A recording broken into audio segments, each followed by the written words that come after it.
तो चलिए सुलझाते हैं एक ऐसी गुत्थी को जो एक चीख से शुरू हुई। एक ऐसी रात की कहानी जहां एक चीख ने सब कुछ बदल कर रख दिया। कहानी की शुरुआत होती है गहरी रात के सन्नाटे में। वक्त था ठीक 2:17। सोच के देखिए, एक ऐसा टाइम जब पूरा शहर सो रहा था, लेकिन एक बिल्डिंग में किसी की नींद हमेशा के लिए टूटने वाली थी।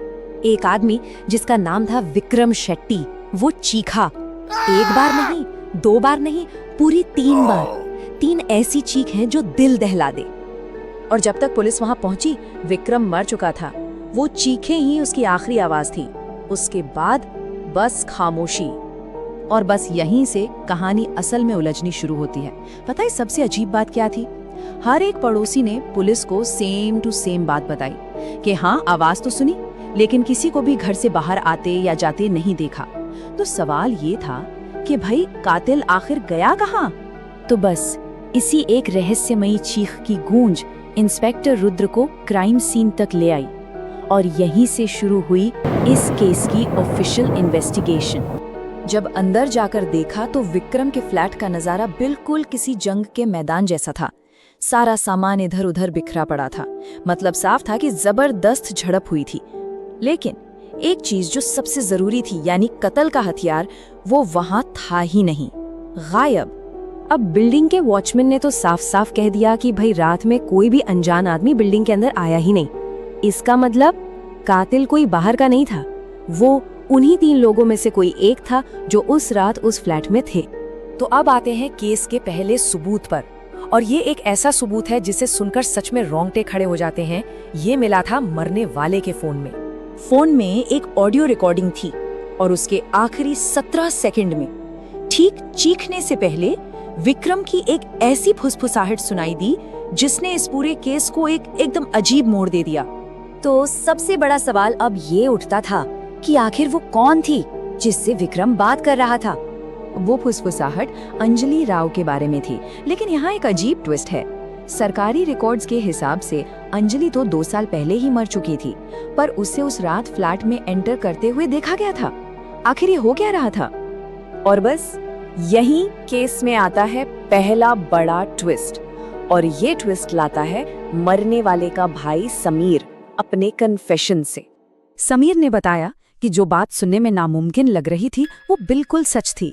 अंजलि, जो कभी विक्रम की गर्लफ्रेंड हुआ करती थी, उसने अपनी मौत का झूठा नाटक किया था, और अब वो विक्रम को ब्लैकमेल करने के लिए वापस आई थी। लेकिन ठहरिए, समीर ने एक और खुलासा किया जिसने तो पूरी इन्वेस्टिगेशन की धज्जियां उड़ा दी। उसने बताया कि ये कत्ल था ही नहीं, ये सब तो एक सोची समझी चाल थी, एक धोखा। तो अब सबसे जरूरी सवाल ये था कि अगर 2:17 पर सुनी गई चीखें नकली थीं, तो फिर विक्रम की असली मौत कब और कैसे हुई? अब जब पूरी टाइमलाइन ही गड़बड़ा गई, तो इंस्पेक्टर रुद्र का शक सीधा विक्रम की पत्नी रितिका और उसके परफेक्ट एलिबी पर गया। रितिका का कहना था कि वो देर रात तक अपने लैपटॉप पर काम कर रही थी, लेकिन फोरेंसिक जांच ने उसके इस परफेक्ट बहाने को झूठा साबित कर दिया। पता चला कि लैपटॉप पर जो भी काम दिख रहा था वो असल में एक ऑटोमेटेड स्क्रिप्ट थी जिसे पहले से ही सेट किया गया था। पर एक और चीज इंस्पेक्टर रुद्र को खटक रही थी। विक्रम की बॉडी पर मिले सबूत एक अलग ही कहानी सुना रहे थे। खून के धब्बों का पैटर्न देखकर साफ पता चल रहा था कि उसे चाकू उसकी मौत के बाद मारा गया था। और फिर आखिरी और सबसे बड़ा सच सामने आया, एक ऐसी जगह से जहां देखने का किसी ने सोचा तक नहीं था। बिल्डिंग की पानी की टैंकी पर लगे एक छोटे से कैमरे से। उस कैमरे की फुटेज ने सब कुछ साफ कर दिया। उसने घटनाओं का एक बिल्कुल ही अलग सीक्वेंस दिखाया, एक ऐसा सच जो उन नकली चीखों से घंटों पहले ही हो चुका था। अब जाकर असली कहानी सामने आई। ये मामला ब्लैकमेल का था ही नहीं, ये तो बदले का था। विक्रम के अपने ही एक पुराने जुर्म का बदला जो उसने अंजलि के साथ किया था। तो जब घटनाओं का असली सीक्वेंस सामने आ गया, तो इस पहेली के सारे टुकड़े आखिरकार जुड़ गए। अंजलि, समीर और रितिका, इन तीनों ने मिलकर ये पूरी साजिश रची थी।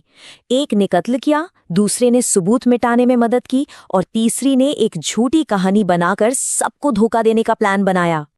तो आखिर में वो चीखें मदद मांगने के लिए नहीं थी, वो तो धोखा देने का एक हथियार थी।